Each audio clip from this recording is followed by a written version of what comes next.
नमस्कार मित्रांनो, मी शिवकुमार गुणवरे. पाहताय आपण न्यू महाराष्ट्र एक्सप्रेस न्यूज. मित्रांनो, आता आपण इंदापूर तालुक्यातल्या डाळज नंबर 1 या गावामध्ये आलो आहोत. या गावामध्ये 23 वर्षाची परंपरा आहे आणि या दिंडीची सेवा केली जाते. या ठिकाणी दिंडी येते, 3 दिंड्या येतात आणि या ठिकाणी कुंभार परिवार गेले 23 वर्षाची परंपरा जपून आहे. विकास आप्पा कुंभार हे या गावचे माजी सरपंच आहेत आणि त्यांनी आतापर्यंत 23 वर्षांपासून ह्या दिंडी सेवा चालू आहे. आता आपण पाहिले की त्यांनी इथं दिंडी आली, त्यांचं पायपूजन झालं. इथं आल्यानंतर आता कीर्तन झालं आणि आता जेवणाचा कार्यक्रम चालू आहे. ज्यांचं कीर्तन झालं ते नवनाथ महाराज यांच्याशी आपण आता बोलणार आहोत. या जरा मोरे महाराज, मला सांगा, आपण हिंदू धर्माचं काम करताय, मी ते तर सांगितलं, गोरक्षणाचं काम करताय आणि आपण व्याख्याते आहात आणि तुमचं वय तसं पाहिलं तर फार कमी वय तुम्ही हा झेंडा हातात घेतलेला आहे. परंतु आपलं एक देशाचं संविधान आहे आणि संविधानामध्ये जात धर्म मानला जात नाही. परंतु आपण जे हिंदू धर्माचं काम करता ही चांगलीच गोष्ट आहे, परंतु हिंदू धर्माचं काम करत असताना एका पुढच्या विशिष्ट धर्माला टार्गेट केले असं होत नाही का? अजिबात होत नाही. यातायाती विष्णू धर्म नाही विष्णुदासा, निर्णय हा कैसा वेदशास्त्री. तुम्ही जर पाहिलं तर आम्ही त्या ठिकाणी जर APJ अब्दुल कलाम बनून जर पुढचा माणूस आला तर आम्ही त्याला पाय घड्या घालणारी माणसं आहे. पण तो जर अजमल कसाब बनून आला तर त्याला फासावरतीच लटकाव असे आम्ही व्यक्तिमत्व आहे. कारण APJ अब्दुल कलामांकडे जर तुम्ही पाहिलं असेल तर त्यांच्या 3 ड्रेसच्या व्यतिरिक्त काहीच सापडलं नाही.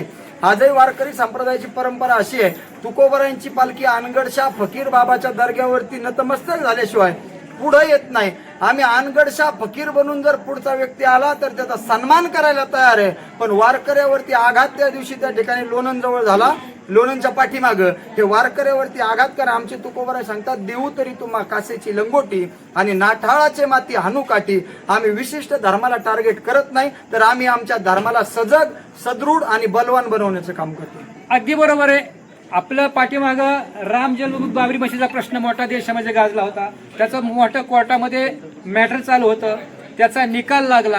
परंतु ज्या राम जन्मभूमी बाबरी मशीदचा प्रश्न निर्माण झाला होता, या बाबरी मशिदीच्या उत्खनन केलं, तिथं राम मंदिर आहे पहिलं होतं, असं एका मुस्लिम समाजाच्या माणसाने शोध लावला होता आणि मग हिंदू तयार झाले. हे सुद्धा आपल्याला विसरून चालणार नाही. आणि त्याच्यानंतर आता आपण आताच्या काळात जर पाहिलं तर मुंबईमध्ये ज्यावेळेस मनोजदादा जरांगे यांचं आंदोलन मराठ्यांच्या आरक्षणासाठी सुरू होतं, त्यावेळेस सरकारने, खरं तर सरकार हिंदूंचं आहे, परंतु सरकारने तिथं दुकानं हॉटेलं बंद केली. परंतु मुस्लिम समाजाच्या महिलांनी, भगिनींनी 4 लाख भाकरी त्या पुरवल्या होत्या. आणि आता परवा माळशिरसला एक टेम्पो पडला. पंढरपूर तालुक्यातल्या रांजणी गावातली 16 माणसं पिकअपमध्ये मसवड सिद्ध देवाचं दर्शन घ्यायला गेली होती आणि ती दर्शन घेऊन येताना टेम्पो पूर्ण असा त्या विहिरीत गेला. 16 माणसं त्यात पडली, परंतु 8 माणसं वाचवली. त्या वाचवायला त्या टेम्पोच्या मागे एक माणूस होता, तो मुस्लिम समाजाचा होता आणि त्यांनी 8 माणसं वाचवली. आपण मागे सांगितलं, जर APJ अब्दुल कलाम म्हणून कुणी येत असेल तर आम्ही त्याचं स्वागतच करू. मग अशा सुद्धा बारीक सारीक घटनांचं आपण इथं समाजाला आठवण करून दिली पाहिजे. का दिली पाहिजे ते पण सांगतो.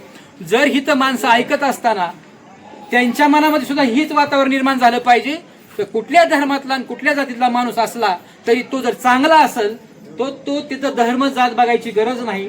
आणि प्रत्येक धर्मात आणि प्रत्येक जातीत 2 नाण्याच्या बाजू असतात. एक वाईट गोष्ट असते, एक चांगली असते. चांगली असेल ती आपली किंवा चांगली असेल त्याला पुढे घ्यायला हरकत नाही. तुमचं काय मत आहे?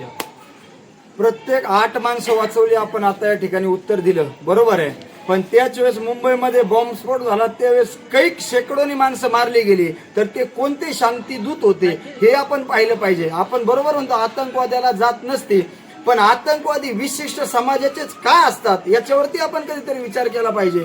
मी तेच मागाशी म्हणलं की तुम्हाला, की जे चांगले आहेत त्यांना चांगलं म्हणलंच पाहिजे. 100% जे वाईट आहेत, ज्यांनी बॉम्बस्फोट केले त्यांचं कोण समर्थन करेल? त्यांना भारत सरकारने फाशीच दिली ना, आपण त्याचं समर्थन करणारे, त्या ठिकाणी रात्रीचं कोर्ट उघडायला लावणारी ही आपलीच असणारी संस्कृती होती.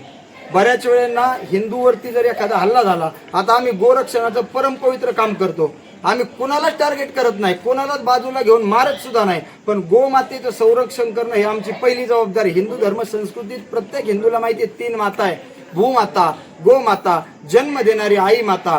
जर एखादी कसायाची गाडी समोर चालली आणि आम्ही जर त्या गाडीला आडवी मारली, आमच्या गोमातेचं रक्षण करायला आलो, तर विशिष्ट समाजाची लोकच आमच्यावरती हल्ला करतात. याचं काय उत्तर आहे? नवनाथ महाराजांनी आता प्रत्येक प्रश्नाचं समर्पकपणे उत्तर दिलेलं आहे आणि फार कमी वयामध्ये. मी त्यांना अगोदरच त्याचं ओळख करून देताना सांगितलं की फार कमी वयामध्ये आपण हा वसा हातामध्ये घेतलाय. आपल्याकडे अजून फार मोठं आयुष्य आहे आणि तुम्हाला या कामासाठी भरपूर आयुष्य पुन्हा आणखी लाभावं. तुमच्या हातून मोठी कामं होत, धर्मासाठी, देश रक्षणासाठी आपलं काम व्हावं. आपण ज्या माणसांनी तुम्हाला इथं आज कीर्तनासाठी बोलवलं त्यांच्याशी आपण आता बोलणार आहोत. आपलं नाव काय म्हणला? दत्तात्रय नाईक आता आपल्याबरोबर आहेत. हे दिंडी चालक आहेत.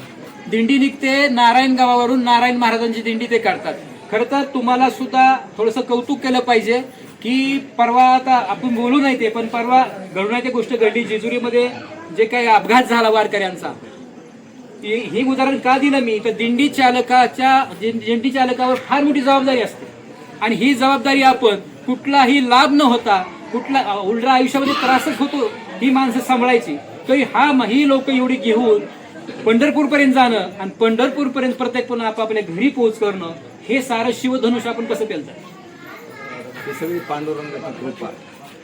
जी एवढी जे 200 ज्या माता भगिनी आमच्याबरोबर येतात, एकाने नामस्मरण घेतलं आणि 200नी घेतलं तर त्याचं खूप मोठं पुण्य लागतं आणि पुढच्या वर्षापर्यंत ते सगळं मला पुरती ती ऊर्जा, त्यामुळे मी हे सगळं करतो. एकाच शब्दात त्यांनी आमचा प्रश्न संपून टाकला. ही पांडुरंगावर त्यांनी देऊन टाकली का समधी कृपा पांडुरंगाची आहे. आता पांडुरंगावर कृपा सारी म्हणण्याचा पुढचा प्रश्न आम्ही काय विचारायची काय करणार आहे? देवावरी भार घालणे काहीतरी अभंग आहे. तुका म्हणे भार घातली यावरी होईल काय वारी नारायण. तो जगनियंता परमात्मा हे कार्य त्यांच्या हातून घडून घेतोय आणि आनंदामध्ये पंढरपूरच्या दिशेनं वारीच्या माध्यमातून त्या ठिकाणी आपलं मार्गक्रमण करतो. आणि कितीतरी दीन दलित दुबळ्या माणसांना, आजारी माणसांना सुद्धा आपण हा आनंद वाटताय. ही फार पुण्यही आपल्या पदरात घेऊन जाणार आहे. आपण आता आपल्या बरोबर जे ह्या गावचे माजी सरपंच गेल्या 15 वर्ष त्यांच्याकडे सरपंच पद होतं. 3 टर्मला निवडून देतात म्हणजे कार्य असल्याशिवाय देत नाहीत महाराज माणसं निवडून. आणि विकास आप्पा कुंभार यांची आमची ओळख झाल्यापासून मी त्यांचं बघतोय. त्यांचा स्वभावही दानशूर आहेत आणि दयाळू आहेत तितकेच. आपल्यावर जर जबाबदारी असेल तर आपण ती पार पाडली पाहिजे हे त्यांना कर्तव्य कळतं आणि म्हणून त्यांनी ह्या गावातलं 15 वर्ष त्यांनी सरपंच पद सांभाळलं. आता ते गेल्या 23 वर्षापासून मी माहिती घेतली आल्या गेल्या 23 वर्षापासून ते ह्या दिंडीची सेवा करतात, वारकऱ्यांची सेवा करतात, वारकऱ्यांचं पाद्यपूजन करतात. आणि हे सारं करत असताना जे काही त्यांचं परिवार आहे, कुंभार परिवार, तो संपूर्ण ह्यामध्ये सहभागी होतो आणि त्या परिवाराच्या पाठोपाठ पुन्हा संपूर्ण डाळसगाव सहभागी होतं.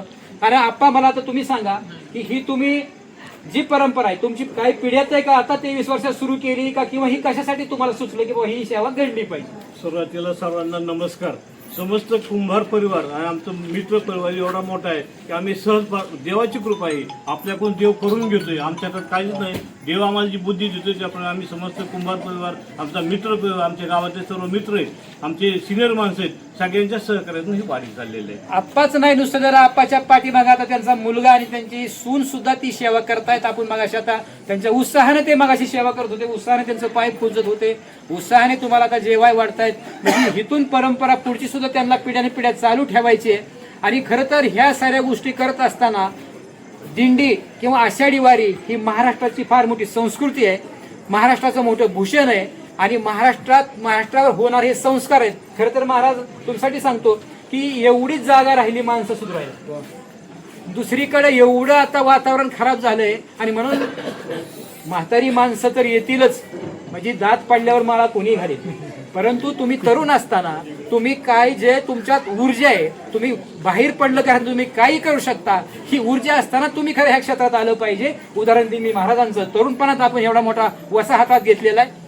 या महाराजांच्या वतीनं आम्ही सर्वांना आणि आमच्या चॅनलच्या वतीने सर्वांना सांगेन की तरुणांनी सुद्धा ह्या वारीमध्ये सहभागी झालं पाहिजे आणि हा शीत संस्कृती पुढे जपली गेली पाहिजे. पाहत राहा न्यू महाराष्ट्र एक्सप्रेस न्यूज.